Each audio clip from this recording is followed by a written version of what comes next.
Good morning student. आज हम लोग हिंदी अभिव्यक्ति पाठमाला के पाठ 4 भंगा हल का तिलिस्मी संसार नामक पाठ पढ़ेंगे। इसके लेखक गुरमीत बेदी जी हैं, जिन्होंने हिमालय की सबसे खूबसूरत घाटी भंगा हाल घाटी का मनोहारी वर्णन किया है। इस पाठ में उन्होंने भंगा हाल घाटी के प्राकृतिक सौंदर्य, वहाँ की संस्कृति, परंपराएं, खान पान का वर्णन किया है। आइए हम इसके बारे में विस्तार से जानते हैं। हिमालय की सबसे खूबसूरत घाटी कौन सी है और किस घाटी को रोमांच प्रेमियों के स्वर्ग का खिताब दिया जा सकता है? यह सवाल किसी रोमांच प्रेमी घुड़मक्कड़ से पूछा जाए तो यकीनन वह भंगा हल घाटी का नाम ही लेगा। यह एक तिलिस्मी लोक है, जहाँ बर्फीले रुपहले शिखरों के गोद में हरियाली से पूर्ण घाटियां नजर आती हैं। संपूर्ण घाटियों के सीने पर सीढ़ीनुमा खेत की लंबी कतारें, खेतों को सींचते पारदर्शी जल के झरने, घाटियों की सकरी ढलानों में नागिन सी बलखाती सरिताएं, कहीं शिखर से लुढ़कता आता कोई झरना। भंगा हल घाटी प्रकृति के इन तमाम रूपों का नाम है। अगर हिमालय की किसी घाटी तक पहुंचने का सफर सबसे जोखिम भरा है तो वह है भंगा हल घाटी है। एक से बढ़कर एक रोमांचकारी पड़ाव, एक से बढ़कर एक हैरत अंगेज अजूबे और एक से बढ़कर एक नैसर्गिक अनछुए स्थल। घुमक्कड़ जब इस घाटी में प्रवेश करता है तो एक अनूठी दुनिया उसका स्वागत करती है।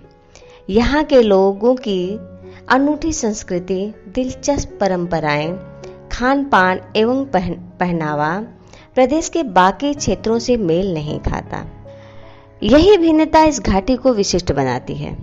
सड़क इस घाटी तक नहीं पहुंचती है और ट्रैकिंग और रोमांच के शौकीन ही यहां पहुंच सकते हैं।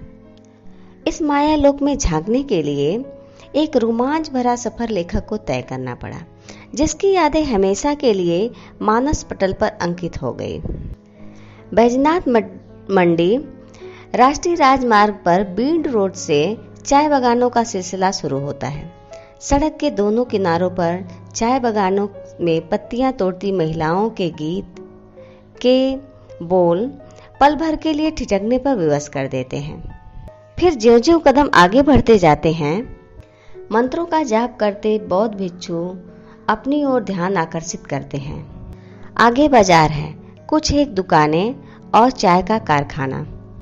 यहाँ किसी दुकान पर कांगड़ा चाय पीकर ताजा दम हुआ जा सकता है। इससे आगे का सफर रोमांच भरा है। घने जंगलों का सिलसिला शुरू हो जाता है। सर्पीली बलखाती सड़कें निरंतर पहाड़ के वृक्ष पर रेंगती प्रतीत होती हैं।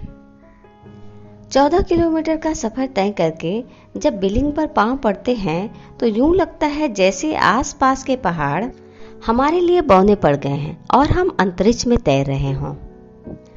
दूर दूर तक पहाड़ियों का सिलसिला है। नीचे जाके तो छोटे छोटे गांव, खिलौनों से घर, लहलहाती फसलें, जिन्हें देखकर धरती पर विशाल गलीचे बिछे होने का मुगालता होने लगता है। बरबस ही मन मोह लेते हैं। पर्वत श्रृंखलाओं पर अटखेलियां करते हुए बादल प्रकृति के विभिन्न रूपों से रूबरू करवाते हैं। बिलिंग रोमांच खेलों के आयोजन के लिए मशहूर है। हैंग ग्लाइडिंग और पैराग्लाइडिंग के लिए तो बिलिंग जैसी जगह समूचे एशिया में नहीं है। 1984 में यहाँ सबसे पहले हैंग ग्लाइडिंग का आयोजन किया गया था। इसके बाद तो यह स्थल अंतर्राष्ट्रीय खेल मानचित्र पर आ गया।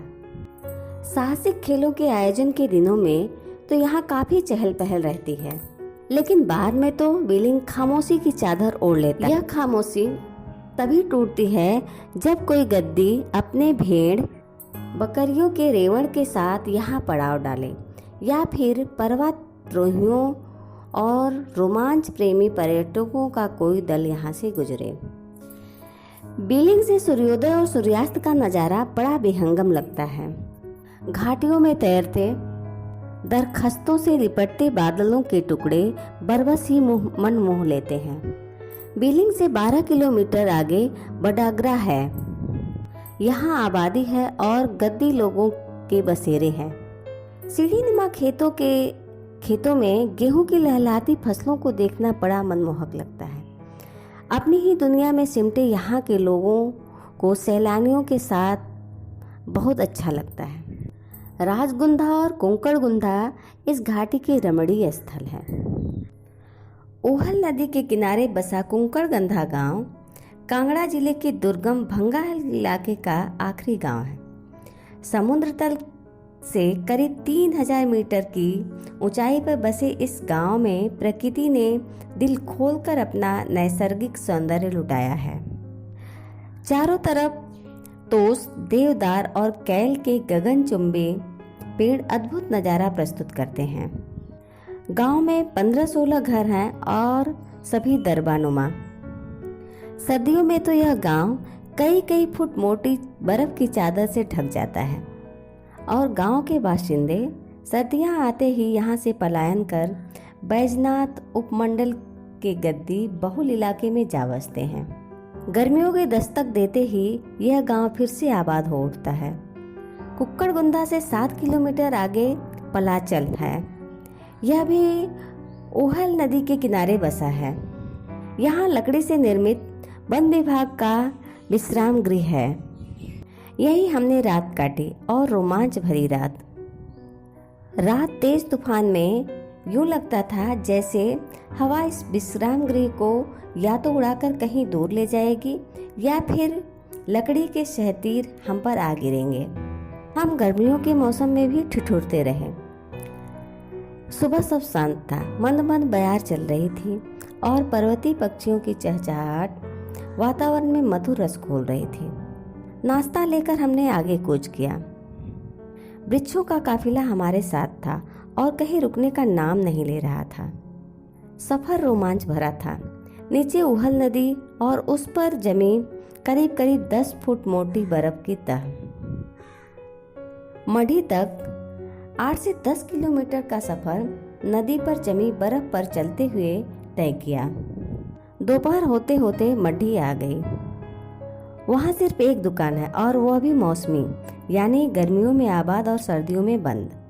बड़ा शांत अलौकिक वातावरण है यहाँ का। थर्मस तक पहुँचने का रास्ता हरियाली से भरा पड़ा है, लेकिन थर्मस दर्रे के नीचे उतरने का रास्ता इतना जोखिम भरा है कि अक्सर उतरने वाला पग पग पर फिसलता हुआ नजर आता है। इस रोमांचकारी रास्ते को तय करके जब हम नीचे पहुँचते हैं तो चारों तरफ प्रकृति ही प्रकृति बिखरी हुई नजर आती है। एक सुरम्य झील है जिसके पानी का रंग गहरा नीला दिखता है। झील की गहराई का कोई अनुमान नहीं लगाया जा सकता। मान्यता यह है कि झील में देवता स्नान करते हैं। आगे का रास्ता दुरूह भी है और सुरम्य भी। तकरीबन 7 किलोमीटर के इस सफर में रंग बिरंगे छोटे छोटे फूल, जड़ी बूटियों के पौधे, भोजपत्र के पेड़, वन्य प्राणी हमारा स्वागत करते हुए दिखते हैं। हिमाचल का राज्य पक्षी मोनाल और बर्फ में पाया जाने वाला भालू भी कुछ खुश नसीब लोगों को दिख जाता है। भंगाल घाटी में पहुंचने से पहले आता है काली हड़ी दरिया। इस दरिया पर लकड़ी का परंपरागत पुल बना है। इसे पार करके आगे चलते हुए सुरमई रावी नदी की छटा अभिभूत कर देती है। भंगाहल इस नदी की दाईं तरफ स्थित है और यहाँ रावी की काली हड़ी दरिया का मनोहर संगम होता दिखता है। रावी नदी का उद्गम इसी घाटी के रई गाहर नामक स्थल से होता है, जिसे लोग हनुमान किला भी कहते हैं। लोक मान्यता है कि इस किले में कभी 7 देवी बहनें सतभाजड़ियों का वास। किसी कारणवश आपस में मनमुटाव होने पर एक रात 6 बड़ी बहनें छोटी बहन को सोता छोड़कर रई सागर से दूर विभिन्न स्थलों पर चली गई, जहां वे नदी के रूप में बहने लगी। ये नदियां गंगा, जमुना, सरस्वती, ब्यास, सतलज और चेनाब है। सुबह जब छोटी बहन की नींद खुली तो स्वयं को अकेला पाकर वह रोने लगी। उसके नेत्रों से इतने आंसू बहे कि उन्होंने नदी का रूप धारण कर लिया और वह स्वयं रावी नदी बन गई। भंगाहल के लोग सतभाजड़ी को देवी के रूप में पूजते हैं।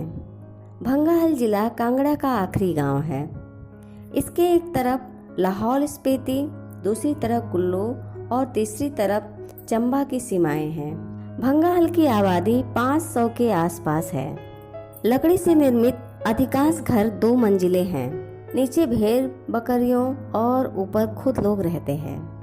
देवदार के सहतीरों पर की गई नक्काशी देखते ही बनती है। पत्थरों और लकड़ियों के सहतीरों को डालकर बनाए गए इन घरों की छतें ढलानदार हैं ताकि बर्फ इन पर टिक ना सके। सर्दियों में जब बाहरी दुनिया से भंगाहल का संपर्क कट जाता है तो यहाँ के लोग अपेक्षाकृत मैदानी घाटियों की तरफ पलायन नहीं करते, बल्कि यहीं अपनी दुनिया में मौज मनाते हैं और नाच गानों के दौर से माहौल को जीवंत रखते हैं। बेटा, इस पाठ में हिमालय की भंगाहल घाटी के बारे में आप लोगों को रकम रकम की जानकारियां मिली होगी, है ना? इस पाठ को पढ़ने पर ऐसा लग रहा था कि हम स्वयं ही भंगाहल घाटी की सैर कर रहे हैं। उम्मीद है आप लोग भी ऐसा ही महसूस करेंगे। अब हम अगली पाठ की चर्चा अगली वीडियो में करेंगे।